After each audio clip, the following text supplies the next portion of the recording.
ಕನ್ನಡ ಚಿತ್ರರಂಗದಲ್ಲಿ ಚೇತೋಹಾರಿ ಚಿಲುಮೆ ಅಂತ ಯಾರಾದರೂ ಇದ್ದಿದ್ರೆ ಅದು ವರನಟ ಡಾಕ್ಟರ್ ರಾಜ್ಕುಮಾರ್ ಹೊರತು ಮತ್ತಾರೂ ಅಲ್ಲ. ರಾಜ್ಕುಮಾರ್ ಎಂದ್ರೆ ಕನ್ನಡ ಸಿನಿಮಾ ರಂಗದ ಗುರುತು, ಕನ್ನಡ ಕಲಾಭಿಮಾನಿಗಳಿಗೆ ಸಿಕ್ಕಂತ ಅಪರೂಪದ ಮುತ್ತು. ಈ ಮುತ್ತು ಆಕಸ್ಮಿಕವಾಗಿ ಸಿಕ್ಕಿದ್ದೋ ಅಥವಾ ಕಲಾ ಸರಸ್ವತಿಯು ನಮಗಾಗಿ ನೀಡಿದ ಪ್ರೇಮದ ಕಾಣಿಕೆಯೋ ಗೊತ್ತಿಲ್ಲ. ಆದರೆ ಗಂಧದ ಗುಡಿಯಲ್ಲಿ ಈ ಮುತ್ತು ಹೊಸ ಬೆಳಕು ಸೃಷ್ಟಿಸಿದ್ದು ಮಾತ್ರ ಅದ್ಭುತವೇ ಸರಿ.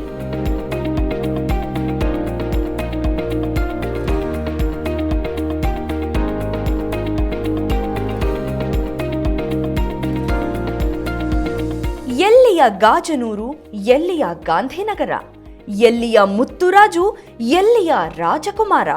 ಕಲೆ ಎಂಬುದು ಎಳೆದು ತಂದ್ರೆ ಯಾರೂ ಕೂಡ ದೂರ ಸರಿಯಲು ಸಾಧ್ಯವಿಲ್ಲ ಎಂಬಂತೆ ರಾಜ್ಕುಮಾರ್ ಕೂಡ ಇದಕ್ಕೆ ಹೊರತಾಗಿಲ್ಲ. ರಾಜ್ಕುಮಾರ್ ಕನ್ನಡ ಚಿತ್ರರಂಗಕ್ಕೆ ಹೇಳಿ ಮಾಡಿಸಿದ್ದ ಧ್ರುವತಾರೆ, ನಿರ್ದೇಶಕರ ಪಾಲಿನ ದೇವತಾ ಮನುಷ್ಯ, ನಿರ್ಮಾಪಕರ ಪಾಲಿಗಂತೂ ಬಂಗಾರದ ಮನುಷ್ಯ. ಇನ್ನು ತೆರೆ ಮೇಲೆ ಇವರ ನಟನೆ ನೋಡುವ ಅಭಿಮಾನಿಗಳಂತೂ ನಿಜಕ್ಕೂ ಭಾಗ್ಯವಂತರು.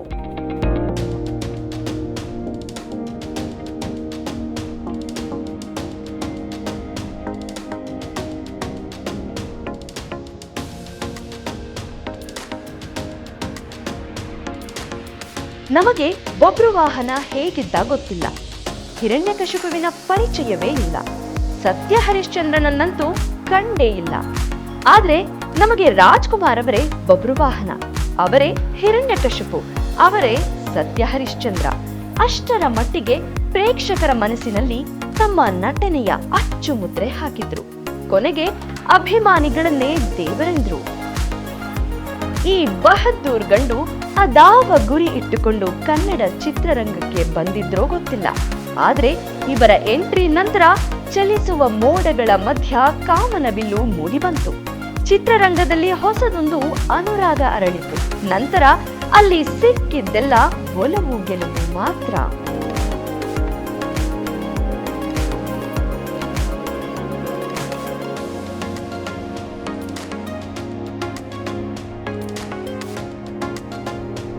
ಆಡು ಮುಟ್ಟದ ಸೊಪ್ಪಿಲ್ಲ, ಹಾಗೆ ಅಣ್ಣ ಅವರು ಮಾಡದೆ ಇರೋ ಪಾತ್ರವೇ ಇಲ್ಲ.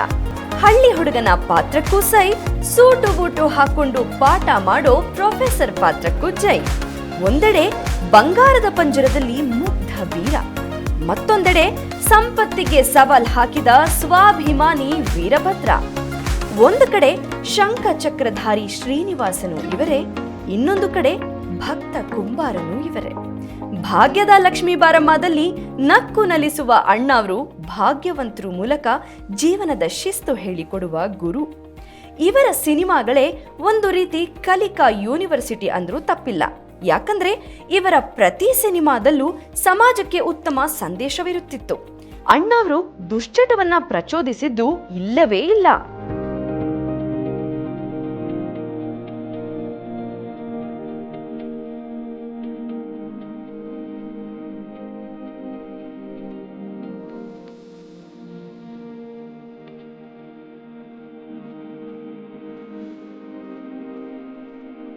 ವರನಟ ಡಾಕ್ಟರ್ ರಾಜ್ಕುಮಾರ್ ಅದ್ಭುತ ನಾಯಕ ನಟ ಮಾತ್ರವಲ್ಲ, ಅವರು ಅದ್ಭುತ ಗಾಯಕರೂ ಹೌದು.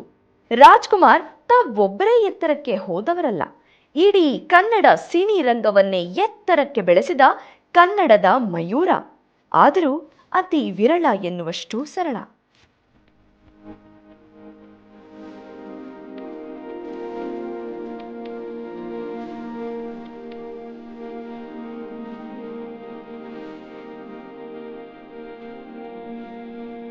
ಇಂದು ಈ ಸರಳ ಸುಂದರ ವ್ಯಕ್ತಿ ಮತ್ತು ವ್ಯಕ್ತಿತ್ವ ಜನಿಸಿದ ದಿನ, ಅರ್ಥಾತ್ ಏಪ್ರಿಲ್ 24 ಮುತ್ತುರಾಜ ನಮ್ಮ ರಾಜ್ಕುಮಾರ್ ಹುಟ್ಟಿದ ದಿನ.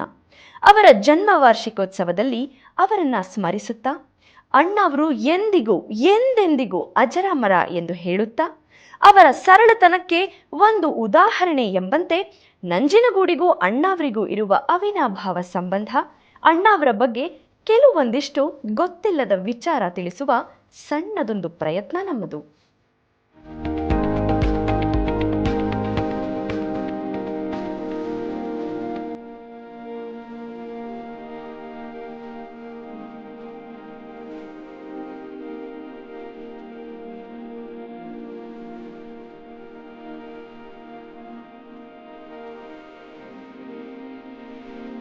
ಜೀಸಸ್ ಮಾಧ್ಯಮದಲ್ಲಿ ನಾವು ಡಾಕ್ಟರ್ ರಾಜ್ಕುಮಾರ್ ಅವರ ಹುಟ್ಟುಹಬ್ಬದ ಪ್ರಯುಕ್ತ ವಿಶೇಷ ಸಂಚಿಕೆಗಳನ್ನ ನಿಮಗಾಗಿ ಉಣಬಡಿಸ್ತಾ ಇದ್ದೇವೆ. ಅದರಲ್ಲಿ ವಿಶೇಷ ಅಂದರೆ ಇವತ್ತು ನಾನು ನಂಜನಗೂಡಿನೊಂದಿಗೆ, ಅಲ್ಲಿಯ ಜನರೊಂದಿಗೆ, ಅಲ್ಲಿಯ ವಿಶೇಷ ಜಾಗಗಳೊಂದಿಗೆ ನಿಮ್ಮೊಂದಿಗೆ ನಾನು ಭೇಟಿ ಮಾಡ್ತೀನಿ. ಏನಿದು ಅಂತ ಹೇಳಿದ್ರೆ, ಡಾಕ್ಟರ್ ರಾಜ್ಕುಮಾರ್ ಅವರಿಗೆ ನಂಜನಗೂಡಿನ ಜೊತೆಗೆ ಬಹಳ ಹಳೆಯ ನಂಟು. ಅವರು ಅಲ್ಲಿ ನಾಟಕಗಳನ್ನ ಮಾಡ್ತಾ ಇದ್ರು. ಅವರ ಪ್ರಾಣ ಸ್ನೇಹಿತರು ನಂಜನಗೂಡಿನಲ್ಲಿದ್ದಾರೆ. ಅವ್ರ ಮನೆಯಲ್ಲಿ ತಂಗುತ್ತಾ ಇದ್ರು, ದೇವಸ್ಥಾನದಲ್ಲಿ ಉರುಳು ಸೇವೆ ಮಾಡ್ತಾ ಇದ್ರು. ಹೀಗೆ ಒಂದಲ್ಲ ಎರಡಲ್ಲ ಸಾಕಷ್ಟು ವಿಚಾರಗಳು ಡಾಕ್ಟರ್ ರಾಜ್ಕುಮಾರ್ ಅವರಿಗೆ ನಂಜನಗೂಡಿನಲ್ಲಿ ಅವಿನಾಭಾವ ಸಂಬಂಧ. ಹಾಗಿದ್ರೆ ಇವಾಗ ನಾವು ಎಲ್ಲಿಗೆ ಹೋಗ್ತಾ ಇದೀವಿ, ಯಾರನ್ನ ಮಾತಾಡಿಸ್ತೀವಿ, ಡಾಕ್ಟರ್ ರಾಜ್ ಅವರ ಬಗ್ಗೆ ಅವ್ರು ಏನ್ ಹೇಳ್ತಾರೆ ಕೇಳೋಣ ಬನ್ನಿ.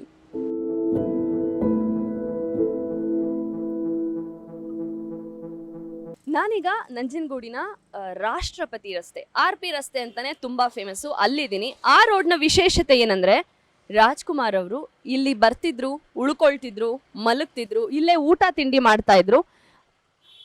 ಅದೇ ಶ್ರೀ ಗುರು ಸಾರ್ವಭೌಮ ಈ ಒಂದು ಜಾಗವನ್ನ ಏನ್ ನೋಡ್ತಾ ಇದ್ದೀರಾ, ಡಾಕ್ಟರ್ ರಾಜ್ಕುಮಾರ್ ಅವರು ಇಲ್ಲಿ ಬರ್ತಾ ಇದ್ರು, ಉಳ್ಕೊಳ್ತಾ ಇದ್ರು, ನಾಟಕ ಮಾಡಿ ಇಲ್ಲೇ ಬಂದು ಮಲಗ್ತಾ ಇದ್ರು. ನಾಟಕದ ಎಲ್ಲ ಪರಿಕರಗಳನ್ನ ಇಲ್ಲೇ ಇಡ್ತಾ ಇದ್ರು. ಅಂದ್ರೆ ಒಂಥರ ಸ್ಟೋರೇಜ್ ಅಥವಾ ಗೋಡೌನ್ ಜಾಗ ಅಂತ ಹೇಳಬಹುದು. ಇಲ್ಲಿ ಬರ್ತಾ ಇದ್ರು. ಇದರ ಓನರ್ ಏನಿದ್ದಾರೆ ಅವರು ರಾಜ್ಕುಮಾರ್ ಅವರಿಗೆ ಬಹಳ ಬಹಳ ಆಪ್ತರು. ಅವರ ಮಗ ಇಲ್ಲೇ ಇದ್ದಾರೆ, ಅವ್ರನ್ನ ನಾವು ಮಾತಾಡ್ಸೋಣ. ಇದು ಶ್ರೀ ಗುರು ಸಾರ್ವಭೌಮ ಮೆಸ್ ನೀವಿವಾಗ ನೋಡ್ತಾ ಇರೋದು. ಅವರ ಮಗ ಕೃಷ್ಣ ಅವರಿದ್ದಾರೆ, ಅವ್ರನ್ನ ಮಾತಾಡ್ಸೋಣ. ಡಾಕ್ಟರ್ ರಾಜ್ಕುಮಾರ್ ಅವರು ಬಂದಾಗ ಏನ್ ಮಾಡ್ತಿದ್ರು, ಹೇಗಿರ್ತಿದ್ರು, ಎಲ್ಲಿ ಉಳ್ಕೋತಿದ್ರು, ಇದೆಲ್ಲವನ್ನ ಅವ್ರ ಹತ್ರ ಕೇಳಿ ತಿಳ್ಕೊಳ್ಳೋಣ. ಅಂತೆ ಕಂತೆಗಳಿಗೆ ಫುಲ್ ಸ್ಟಾಪ್ ಕೊಟ್ಟು ಸ್ವಾರಸ್ಯಕರವಾದ ವಿಷಯಗಳನ್ನ ಅವರಿಂದ ತಿಳ್ಕೊಳ್ಳೋಣ. ವೀಕ್ಷಕರೇ, ನಾವಿವಾಗ ಗುರು ಸಾರ್ವಭೌಮ ಮೆಸ್ ಒಳಗಿದ್ದೀವಿ. ಡಾಕ್ಟರ್ ರಾಜ್ಕುಮಾರ್ ಅವರ ಪ್ರಾಣ ಸ್ನೇಹಿತ, ಅವರ ಮಗ ನಮ್ಮೊಂದಿಗಿದ್ದಾರೆ. ಬನ್ನಿ ಅವ್ರ ಹತ್ರನೇ ಕೇಳೋಣ ಎಲ್ಲ ವಿಚಾರಗಳನ್ನ. ರಾಜ್ಕುಮಾರ್ ಅವ್ರು ಯಾವಾಗ ಬಂದಿದ್ರು, ಹೇಗಿದ್ರು, ಏನಿತ್ತು ಅಂತ. ಕೃಷ್ಣ ಸರ್ ನಮಸ್ತೆ. ನಮಸ್ಕಾರ ಮೇಡಮ್. ಹೇಗಿದ್ದೀರಾ? ಚೆನ್ನಾಗಿದ್ದೀನಿ ಮೇಡಮ್. ನಾವು ನಂಜನಗೂಡಿನ ನಿಮ್ಮ ಈ ಒಂದು ಜಾಗಕ್ಕೆ ಬಂದ್ವಿ. ತುಂಬಾ ಸ್ವಾರಸ್ಯಕರವಾದ ವಿಷಯಗಳನ್ನ ತಿಳ್ಕೊಳ್ಳೋದಕ್ಕೆ ಬಂದಿದ್ದೀವಿ. ರಾಜ್ಕುಮಾರ್ ಅವರು ಇಲ್ಲಿ ಯಾವಾಗ ಬರ್ತಿದ್ರು, ಹೇಗೆ, ನಿಮ್ಮ ತಂದೆಯವರ ಸ್ನೇಹಿತ ಅಂತ ಕೂಡ ಹೇಳಿದ್ರೆ, ಅದ್ರ ಬಗ್ಗೆ ನಮಗೆ ವಿಷಯ ತಿಳಿಸ್ಕೊಡಿ. ನಮ್ಮ ತಂದೆಯವರಿಗೆ ಪರಿಚಯ 54ನೇ ಇಸ್ವಿಯಿಂದ ಒಡನಾಟ ಇದೆ ಮೇಡಮ್. ಈಗ ರಾಜ್ಕುಮಾರ್ ಅವರು ಈ ಜಾಗಕ್ಕೆ, ಗುರು ಸಾರ್ವಭೌಮ ಮೆಸ್ ಇವತ್ತೇನಿದೆ, ಈ ಜಾಗಕ್ಕೆ ಬಂತಿದ್ರು ಅಂತ ಕೇಳಿದ್ವಿ, ಅದ್ರ ಬಗ್ಗೆ ಹೇಳಿ. ಖಂಡಿತ. ಇಲ್ಲಿ ದೇವಸ್ಥಾನಕ್ಕೆ ಬಂದಾಗ ಅಲ್ಲಿ ಬಂದು ಹೋಗ್ತಾ ಇದ್ರು. ಊಟ ತಿಂಡಿ ಇಲ್ಲೇ ಮಾಡ್ಕೊಂಡು ಇಲ್ಲೇ ಮಲಗಿದ್ದು. ನಮ್ಮನೆ ಎದುರುಗಡೆ ಮನೆ ಇದೆ, ಅಲ್ಲೂ ಮಲಗಿದ್ದು, ಬಂದು ಹೋಗ್ತಾ ಇದೆ ಮೇಡಮ್. ನೀವು ಅವ್ರನ್ನ ನೋಡಿದಿರಾ ಅಂದ್ರೆ, ಎದುರುಗಡೆಯಿಂದ ನೋಡಿ ಮಾತಾಡಿಸಿ ಅವ್ರ ಪಕ್ಕ ಕೂತು ನಿಮ್ಮ ಅನುಭವ ಹೇಳಿ. ಮಾತಾಡ್ಸಿದೆ ಮೇಡಮ್. ಅವ್ರ ತಮ್ಮನ ಮನೆ ವರದರಾಜ್ ಅವ್ರು ಇದಿಲ್ವಲ್ಲ, ಅವ್ರ ಮನೆಗೆ ಹೋಗಿದ್ದೀನಿ. ನಮ್ಮ ತಂದೆ 2 ಕಣ್ಣು ಆಪ್ರೇಷನ್ ಆಗಿತ್ತು. ಕೋರಮಂಗಲ ಬೆಂಗಳೂರಲ್ಲಿ ಆಪ್ರೇಷನ್ ಆದಾಗ ಅಲ್ಲೇ ಬಂದು ರಾಜ್ಕುಮಾರ್ ಬಂದಿದ್ರು, ಬಂದು ನೋಡ್ಕೊಂಡೋದ್ರು. ಪಕ್ಕದಲ್ಲೇ ಕೂತು ಮಾತಾಡ್ಕೊಂಡು ನಾನಿದ್ದೆ ಮೇಡಮ್. ಸೊ ಈ ರೀತಿ ಕೃಷ್ಣ ಸರ್ ನೆನಪಿಸ್ಕೊಳ್ತಾ ಇದ್ದಾರೆ. ಡಾಕ್ಟರ್ ರಾಜ್ಕುಮಾರ್ ಅವರು ಇಲ್ಲಿ ಬಂದು ನಾಟಕ ಮುಗಿಸಿ ಬಂದು ಇಲ್ಲೇ ಮಲಗ್ತಾ ಇದ್ರು. ನಾಟಕದ ಪರಿಕರಗಳು, ಪರದೆ, ಅದಕ್ಕೆ ಸಂಬಂಧಪಟ್ಟಿದ್ದೆಲ್ಲ ಇಲ್ಲೇ ಇರ್ತಿದ್ವಂತೆ. ಇಲ್ಲೇ ಬಂದು ಊಟ ಮಾಡಿ ಇಲ್ಲೇ ತಂಗ್ತಾ ಇದ್ರು. ರಾತ್ರಿ ಇಲ್ಲೇ ನಿದ್ದೆ ಮಾಡಿ ಇವ್ರ ಮನೆಗೆ ಹೋಗಿ ಅಲ್ಲಿ ಒಡನಾಟವನ್ನ ಬೆಳೆಸ್ಕೊಂಡು, ಸ್ನೇಹಿತನ ಮನೆಯಲ್ಲಿ ಊಟ ತಿಂಡಿ ಮಾಡಿ, ಅವರ ಮಕ್ಕಳ ಜೊತೆ ಸಮಯ ಕಳೆದು, ಅವರಿಗೆ ಅವಿನಾಭಾವ ಸಂಬಂಧ ನಾನು ಆಗ್ಲೇ ಹೇಳಿದಾಗೆ ನಂಜನಗೂಡಿನಲ್ಲಿ ಇನ್ನೊಂದಷ್ಟು ಸ್ಥಳಗಳು, ಇನ್ನೊಂದಷ್ಟು ಜನಗಳನ್ನ ಮಾತಾಡ್ಸೋಣ, ನೋಡೋಣ ಡಾಕ್ಟರ್ ರಾಜ್ಕುಮಾರ್ ಅವರು ಇನ್ನು ಎಲ್ಲೆಲ್ಲಿದ್ರು, ಏನ್ ಮಾಡ್ತಿದ್ರು. ಬನ್ನಿ ಹೋಗೋಣ.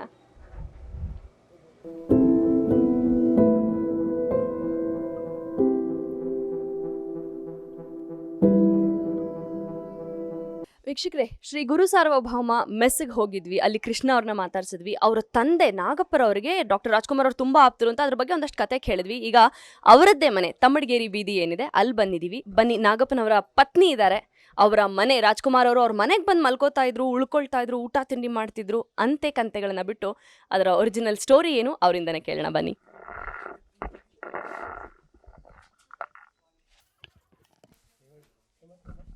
ನಮಸ್ಕಾರ ಸುಬ್ಬಮ್ಮ ಅವರೇ. ಆಯ್ತಾ, ನಮಸ್ಕಾರ. ಚೆನ್ನಾಗಿದ್ದೀರಾ? ಚೆನ್ನಾಗಿದ್ದೀನಿ. ನಿಮ್ಮ ನೆನಪುಗಳು ಹೇಳಿ. ಡಾಕ್ಟರ್ ರಾಜ್ಕುಮಾರ್ ಅವ್ರು ಬರ್ತಿದ್ದು, ಇರ್ತಿದ್ದು, ನಿಮ್ಮ ಮನೇಲೇ ಇರ್ತಿದ್ರು ಅಂತ ಕೇಳಿದ್ವಿ, ಅದ್ರ ಬಗ್ಗೆ ನಮಗೆಲ್ಲ ಹೇಳಿ. ಸಣ್ಣ ಕೋಸ್ಮರಿ ಅಂದರೆ ಭಾಳ ಇಷ್ಟ, ಸಿಪ್ಪೆದು. ಈಗ ಬೆಳೆ ಬರ್ತಲ್ಲ ಅದಲ್ಲ, ಸಿಪ್ಪೆ ತೊಳೆದು ಮಾಡ್ರೆ ಕೋಸ್ಮರಿ ಕಂಡು ಇಷ್ಟ. ಆಮೇಲೆ ಗೊನೆ ಹಾಕಿ ನಮ್ಮ ಗದ್ದೆ ಇತ್ತು, ಗದ್ದೆಲಿ ರಸಬಾಳೆಹಣ್ಣು, ತುಪ್ಪ, ಮುದ್ದ, ರಾಗಿ ಮುದ್ದ ಅವ್ರು ತಮ್ಮ ಪುರುಷಪ್ಪನಿಗೆ ಅವ್ರ ಅಪ್ಪನೂ ಗೊತ್ತು. ಅವರಪ್ಪ ತಲ ಬಿಟ್ಕೊಂಡು ಕಂಸನ್ ಪಾಠ ಮಾಡ್ರೆ ಎದಕ್ಕತ್ತ ಇದ್ರು ಬಸ್ರಿರು. ತುಂಬಾ ಥ್ಯಾಂಕ್ಸ್, ಚೆನ್ನಾಗಿ ಹೇಳಿದ್ರಿ ಎಲ್ಲ. ನಮಗೂ ಇದೆಲ್ಲ ಕತೆ ಕೇಳಿ ಖುಷಿ ಆಯ್ತು ತುಂಬಾ.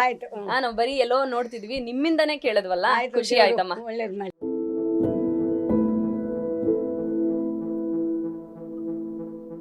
ವೀಕ್ಷಕರೇ, ಈಗ ನಾನ್ ನಿಂತಿರೋ ಜಾಗ ಇದು ರಾಜ್ಕುಮಾರ್ ಅವರು ನಂಜನಗೂಡ್ನಲ್ಲಿ ಒಂದು ಚಿತ್ರಕ್ಕೆ ಶೂಟಿಂಗ್ ಮಾಡಿದ ಜಾಗ. ಆ ಚಿತ್ರದ ಕ್ಲೈಮ್ಯಾಕ್ಸ್ ಇಲ್ಲಾಗತ್ತೆ. ಒಂದು ಸೀಕ್ವೆನ್ಸ್ ಹೇಳ್ತೀನಿ. ಸತ್ಯಪ್ಪ ಅವ್ರಲ್ಲಿ ಕೂತಿರ್ತಾರೆ, ಮಾಧವಿ ಅವ್ರು ಬಂದ್ಬಿಟ್ಟು ಇವ್ರು ಎಲ್ಲಿ ಹೋದ್ರು ಅಂತಾರೆ. ಈಗ ತಾನೇ ಬಾಂಬೆಗೆ ಹೋದ್ರು ಅಂತಾರೆ. ಯಾವ ಚಿತ್ರ ಗೆಸ್ ಮಾಡ್ತಿದ್ದೀರಾ? ಅದೇ ಅನುರಾಗ ಅರಳಿತು ಚಿತ್ರದ ಕ್ಲೈಮ್ಯಾಕ್ಸ್ ಈ ಜಾಗದಲ್ಲೇ ಆಗಿದ್ದು. ಅನುರಾಗ ಅರಳಿತು ಚಿತ್ರದ ಶೂಟಿಂಗ್ ಇಲ್ಲ ಆಯಿತು ಅಂತ ಮಾತಾಡ್ತಿದ್ವಿ. ಎಲ್ಲಿ ಶೂಟಿಂಗ್ ಆಯಿತು ಆ ಮನೆಯ ಒಳಗಿದ್ದೀವಿ. ಆ ಮನೆಯ ಒಡತಿನೇ ಸತ್ಯಪ್ಪ, ಅಂದರೆ ಸತ್ಯನಾರಾಯಣರವರು, ಹಾಗೆ ಅವರ ಶ್ರೀಮತಿ. ಅನುರಾಗ ಅರಳಿತು ಚಿತ್ರದಲ್ಲಿ ಅವರಿಬ್ಬರೂ ಕೂಡ ಪಾತ್ರವನ್ನು ವಹಿಸಿದ್ದಾರೆ. ಡಾಕ್ಟರ್ ರಾಜ್ಕುಮಾರ್ ಕುಟುಂಬಕ್ಕೆ ಈ ಕುಟುಂಬ ಬಹಳ ಬಹಳ ಆಪ್ತ. ಅವರ ಮನೆ, ಹೆಂಡತಿ, ಮಕ್ಕಳು, ಇಡೀ ಸಂಸಾರ, ಇಡೀ ಕುಟುಂಬವೇ ಬಹಳ ಹತ್ತಿರ. ಇನ್ನು ಸತ್ಯಪ್ಪ ಪಾತ್ರವನ್ನು ಮಾಡಿದಂತಹ, ನಿಜವಾಗಿಯೂ ಸತ್ಯಪ್ಪ ಆಗಿದ್ದಂತಹ ಡಾಕ್ಟರ್ ರಾಜ್ಕುಮಾರ್ ಅವರಿಗೆ ಅವರ ಮಗ ನಮ್ಮೊಂದಿಗಿದ್ದಾರೆ, ಸುರೇಶ್ ಅವರು. ಅವ್ರ ಜೊತೆಗೆ ಕೇಳೋಣ, ಆಗ ಹೇಗಿತ್ತು ರಾಜ್ಕುಮಾರ್ ಅವರು ಇಲ್ಲಿಗೆ ಬರ್ತಿದ್ರು, ಪಾರ್ವತಮ್ಮನವ್ರು ಇಲ್ಲಿಗೆ ಬರ್ತಾ ಇದ್ರು, ಇವರ ಕುಟುಂಬದ ಜೊತೆಗೆ ಅವರ ಒಡನಾಟ ಹೇಗಿತ್ತು, ಅವ್ರನ್ನ ಕೇಳೋಣ. ಸರ್ ನಮಸ್ಕಾರ. ನಮಸ್ಕಾರ. ಹೇಗಿದ್ದೀರಿ ಸರ್? ಚೆನ್ನಾಗಿದೆ.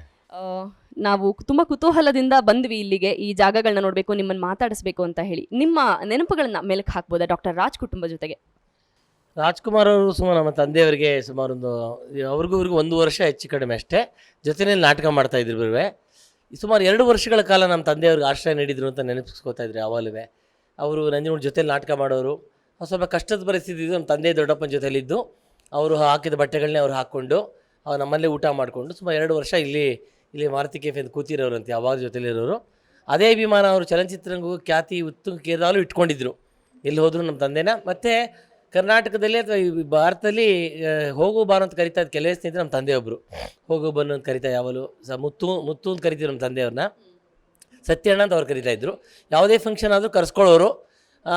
ಅವ್ರು ಪ್ರತಿ ಸಾರಿ ಇಲ್ಲಿ ಬಂದಾಗ ಮೈಸೂರು ಭಾಗ ಬಂದಾಗಲಿಲ್ಲ ನಂಜನಗೂಡು ಬಂದು ನಮ್ಮ ಮನೆಯಲ್ಲೇ ಬಂದು ಇನ್ನು ಎಂಥ ಎಷ್ಟೇ ಆಮಿಷ ಯಾರೇ ಕರೆದು ಇಲ್ಲೇ ನೆಲದ ಮೇಲೆ ಕೂತ್ಕೊಂಡು ಊಟ ತಿಂಡಿ ಮಾಡಿ ಇಲ್ಲೇ ಗಂಟುಗಟ್ಟಲೆ ಹರಟೆ ಹೊಡ್ಕೊಂಡು ಹಳೆ ನೆನಪುಗಳೆಲ್ಲ ಮಾಡಿಕೊಂಡು ಆಮೇಲೆ ಹಳೆದಲ್ಲಿ ನೆನೆಸ್ಕೊಂಡು ಅವರವರು ಕೇವಲ ಒಂದು 15 ಒಂದು ಸಣ್ಣ ಉದಾಹರಣೆ ಹೇಳ್ತೀನಿ. ಒಂದು 15 ರೂಪಾಯಿ ನಾಟಕದ ಕಲಷ್ಟೇ ನಮ್ಮ ತಂದೆಯವರು ಇಬ್ಬರು ಯಳಂದೂರು ಅಂತ 45 ಕಿಲೋಮೀಟ್ರ್ ಇದೆ, ಅಲ್ಲಿಗೆ ಸೈಕಲ್ ಡಬಲ್ ರೈಡಿಂಗ್ ಹೋಗಿದ್ದಾರಂತೆ. ಅವಾಗ ನಮ್ಮ ಮನೇಲಿ ಬಂದು ಎಲ್ಲ ನೆನಪಿಸ್ಕೊಳ್ಳೋರು. 15 ಕಿಲೋಮೀಟ್ರ್ ಹೋಗಿ ಆ ದುಡ್ಡು ವಸೂಲಿ ಆಗದೆ ತಂದೆ ಬೈತಾರೆ ಅಂತ ಹೇಳಿದ್ರು, ಪುಟ್ಟ ಸಾಮಾನ್ಯರು ಬೈತಾರೆ ಹೆದರ್ಕೊಂಡು ನಮ್ಮ ತಂದೆ ಜೊತೆ ಹೇಳ್ಕೊಂಡು ಭಾಳ ತುಂಬ ಕ್ಲೋಸ್ ಅಂದರೆ ತುಂಬ ಕ್ಲೋಸು, ಎಷ್ಟು ಅಂತ ಹೇಳೋಕ್ಕಾಗಲ್ಲ.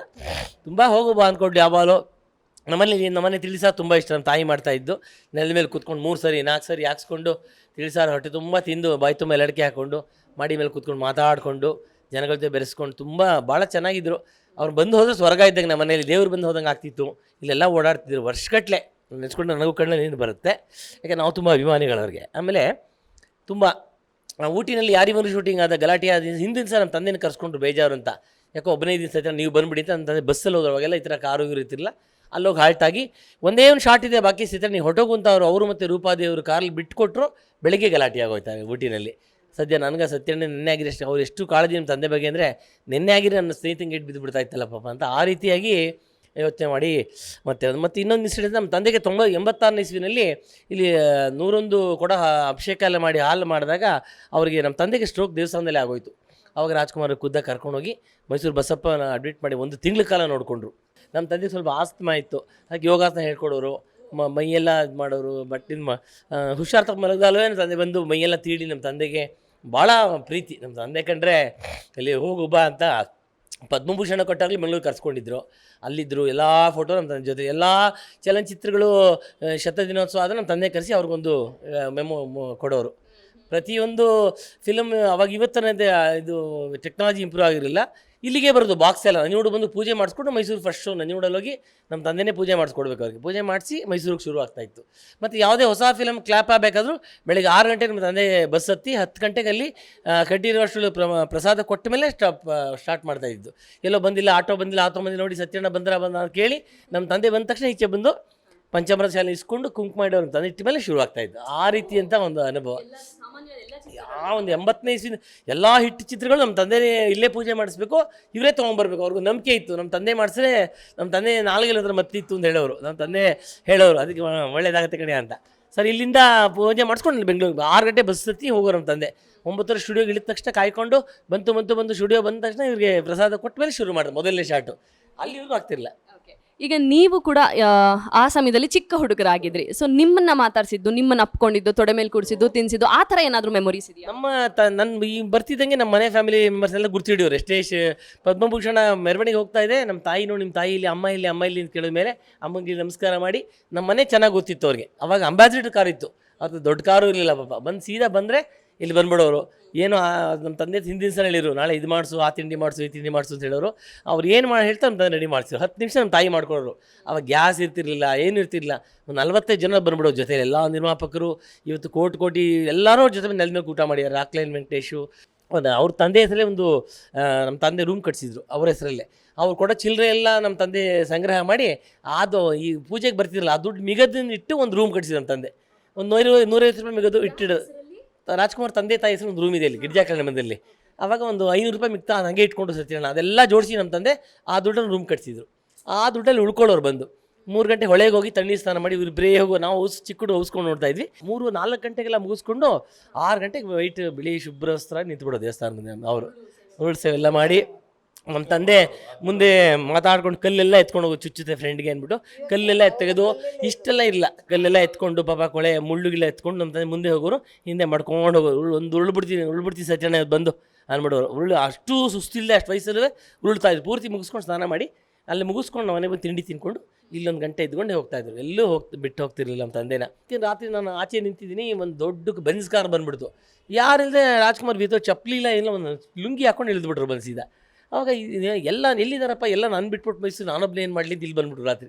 ಎಲ್ಲ ಮನೆ ನನ್ನೊಬ್ಬನೇ ಬಿಟ್ಟು ಬಂದಿದ್ದೀರಾ, ನನ್ನೊಬ್ಬನ ನನಗೆ ಇರ್ಲಿಂದ ಈಗ ಜುಜಾತ್ರು ಇಲ್ಲಿ ಬಂದು ಕೂತ್ಕೊಂಡ್ಬಿಟ್ರು. ರಾತ್ರಿ 8 ಗಂಟೆಲಿ ಕೂತ್ಕೊಂಡು ನಡೀತು. ಮತ್ತು ಕವಿರತ್ನ ಕಾಳಿದಾಸ ನಾಟಕ ನಮ್ಮ ತಂದೆಯವ್ರ ಜೊತೇಲಿ ಮಾಡ್ತಾಯಿದ್ರು. ಅದನ್ನು ಜ್ಞಾಪಕ ಇಟ್ಕೊಂಡು ಶಿವದೇಶಂಕರ್ ಇಲ್ಲಿ ಬಂದು ನಮ್ಮ ತಂದೆ ನಮ್ಮ ದೊಡ್ಡಪ್ಪ ಎಲ್ಲ ಸೇರಿಕೊಂಡು ಇಲ್ಲೇ ಚಿತ್ರಕಥೆ ನಮ್ಮ ಮನೇಲಿ ರೆಡಿಯಾಗಿದ್ದದು.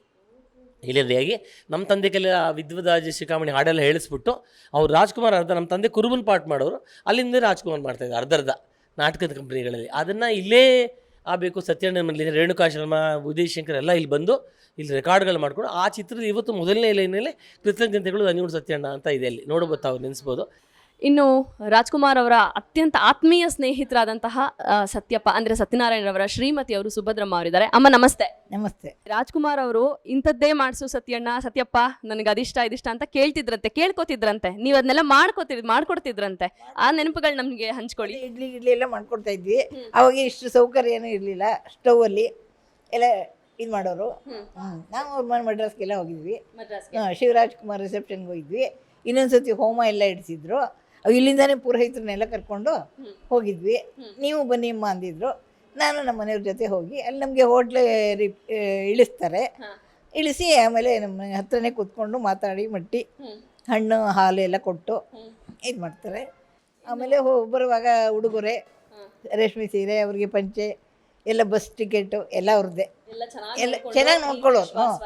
ಅಲ್ಲಿ ಸದಾಶಿವನಗರಕ್ಕೂ ಹೋಗಿದ್ವಿ. ಅವ್ರ ಮನೆ ಅಳಿನ ಮನೆ ಇದೆಯಲ್ಲ, ಅಲ್ಲಿಗೆ ಹೋಗಿ ಸತ್ಯನಾರಾಯಣ ಪೂಜೆ ಮಾಡಿದ್ರು. ಕಾಮನಬಿಲ್ಲಿ ಕಳಲೆಯಲ್ಲಿ ಇದು ಮಾಡಿದ್ರು ಶೂಟಿಂಗು. ನಮ್ಮ ಯಜಮಾನರು ಹೋಗಿದ್ರು. ಅಪ್ಪು ಬಗ್ಗೆ ಹೇಳಿ. ಅದೇ ಚಿಕ್ಕ ಹುಡುಗರಲ್ಲಿ ಇಡ್ಲಿ ಎಲ್ಲ ತಿಂದು ಆವಾಗ ಈ ಬೆಟ್ಟದ ಹೂವು ಅದೆಲ್ಲ ಬರ್ತಿತ್ತಲ್ಲ, ಆವಾಗ ಇದು ಮಾಡಿ ದೊಡ್ಡವರಂದ್ರೆ ಕರ್ಸಿ ನಮ್ಮ ಮೊಮ್ಮಕ್ಕಳು ಸೇಫಾಗಿ ನೋಡ್ಕೋಬೇಕಲ್ಲ ಗಲಾಟಿ. ಅದೇ ಇಡ್ಲಿಗೆ ತುಂಬ ತುಪ್ಪ ಹಾಕ್ಕೊಂಡು ಅಪ್ಪು ಇಷ್ಟ, ತುಂಬ ಇಷ್ಟ. ಅವಾಗ ಒಂಥರ ಇವಾಗಲ್ಲ ಅಲ್ಲ, ಮನೇಲೇ ಮಾಡೋದು.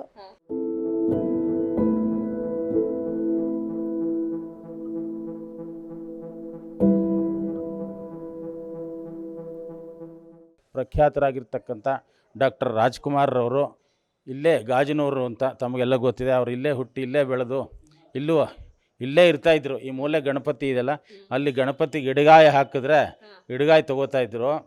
ಅಲ್ಲ, ಅವ್ರಿಗೇನು ಇದಿಲ್ಲ ಅಂತಲ್ಲ, ಆ ಕಾಲದಲ್ಲಿ ಹಂಗಿತ್ತು.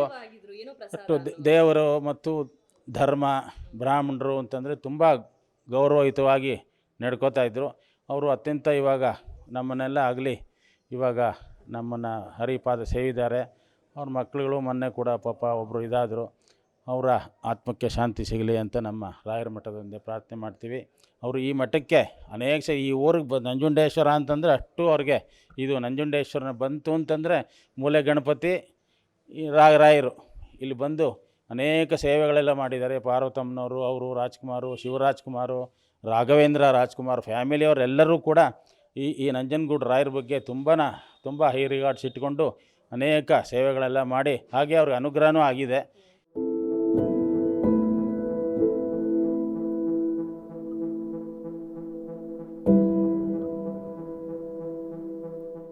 ನೋಡಿದ್ರಲ್ಲ ವೀಕ್ಷಕರೇ, ನಟ ಸಾರ್ವಭೌಮ ಡಾಕ್ಟರ್ ರಾಜ್ಕುಮಾರ್ ಅವರ ಹುಟ್ಟುಹಬ್ಬದ ಪ್ರಯುಕ್ತ ನಮ್ಮ ಈ ಒಂದು ವಿಶೇಷವಾದ ಪ್ರಯತ್ನ ಅವರ ತುಂಬ ಪ್ರೀತಿಯ ಊರಾದಂತಹ ನಂಜನಗೂಡಿನಲ್ಲಿ ಸಾಕಷ್ಟು ಜನರನ್ನ ಭೇಟಿ ಮಾಡಿದ್ವಿ, ಸಾಕಷ್ಟು ಹೊಸ ಹೊಸ ವಿಚಾರಗಳನ್ನ ತಿಳ್ಕೊಂಡ್ವಿ. ಅಂದರೆ ಒಟ್ಟಾರೆ ಹೇಳಬೇಕಂದ್ರೆ ನಂಜನಗೂಡು ಡಾಕ್ಟರ್ ರಾಜ್ಕುಮಾರ್ ಒಬ್ಬರಿಗಷ್ಟೇ ಅಲ್ಲ, ಅವರ ಇಡೀ ಕುಟುಂಬಕ್ಕೆ ಬಹಳ ನೆನಪುಗಳನ್ನು ಕೊಟ್ಟಂಥ ಜಾಗ, ಅವರ ಜೀವನವನ್ನೇ ಕಟ್ಟಿಕೊಟ್ಟಂತಹ ಜಾಗ. ಅವರ ಜೀವನ ಶುರು ಮಾಡಿದಾಗಿಂದನೂ ಒಂದು ಕರಿಯರ್ ಅಂತ ಏನು ಹೇಳ್ತೀವಿ, ಶುರು ಮಾಡಿದಾಗಿನಿಂದ ಅವರ ಕರಿಯರ್ ಸಂಪೂರ್ಣವಾಗೋ ತನಕನೂ ಎಷ್ಟೋ ಸನ್ನಿವೇಶಗಳು ಇಲ್ಲಿ ನಡೆದಿದೆ. ಸಾಕಷ್ಟು ಬಾರಿ ಬಂದು ಹೋಗಿದ್ದಾರೆ. ಇದು ಡಾಕ್ಟರ್ ರಾಜ್ರವರ ನಂಟು ನಮ್ಮ ನಂಜನಗೂಡಿನಲ್ಲಿ. ಈ ನಮ್ಮ ವಿಶೇಷ ಸಂಚಿಕೆ ನಿಮ್ಗೆ ಇಷ್ಟ ಆಗಿದೆ ಅನ್ಕೊಳ್ತೀನಿ. ಮತ್ತಷ್ಟು ಸಂಚಿಕೆಗಳು ನಿಮಗಾಗಿ ಬರಲಿದೆ. ನೋಡ್ತಾ ಇರಿ, ಇದು GSS ಮಾಧ್ಯಮ, ಕಿರುಚಾಟ ಅಲ್ಲ ಸ್ಪಷ್ಟತೆ. ವೀಕ್ಷಕರೇ, ನಮ್ಮ ಕಂಟೆಂಟ್ ನಿಮ್ಗೆ ಇಷ್ಟ ಆಗ್ತಿದೆ ಅನ್ಕೊಳ್ತೀನಿ. ಹಾಗಿದ್ರೆ ತಡ ಯಾಕೆ? ಈ ಕೂಡಲೇ ನಮ್ಮ ಚಾನಲ್ಗೆ ಸಬ್ಸ್ಕ್ರೈಬ್ ಆಗಿ. ಅಷ್ಟೇ ಅಲ್ಲ, ಲೈಕ್ ಮಾಡಿ, 4 ಜನ ಜೊತೆ ಶೇರ್ ಮಾಡಿ. ಅದಕ್ಕಿಂತ ಮುಖ್ಯವಾಗಿ ನಿಮ್ಮ ಕಮೆಂಟ್ಸನ್ನು, ಫೀಡ್ಬ್ಯಾಕನ್ನು ನಮಗೆ ತಿಳಿಸೋದನ್ನು ಮರಿಬೇಡಿ.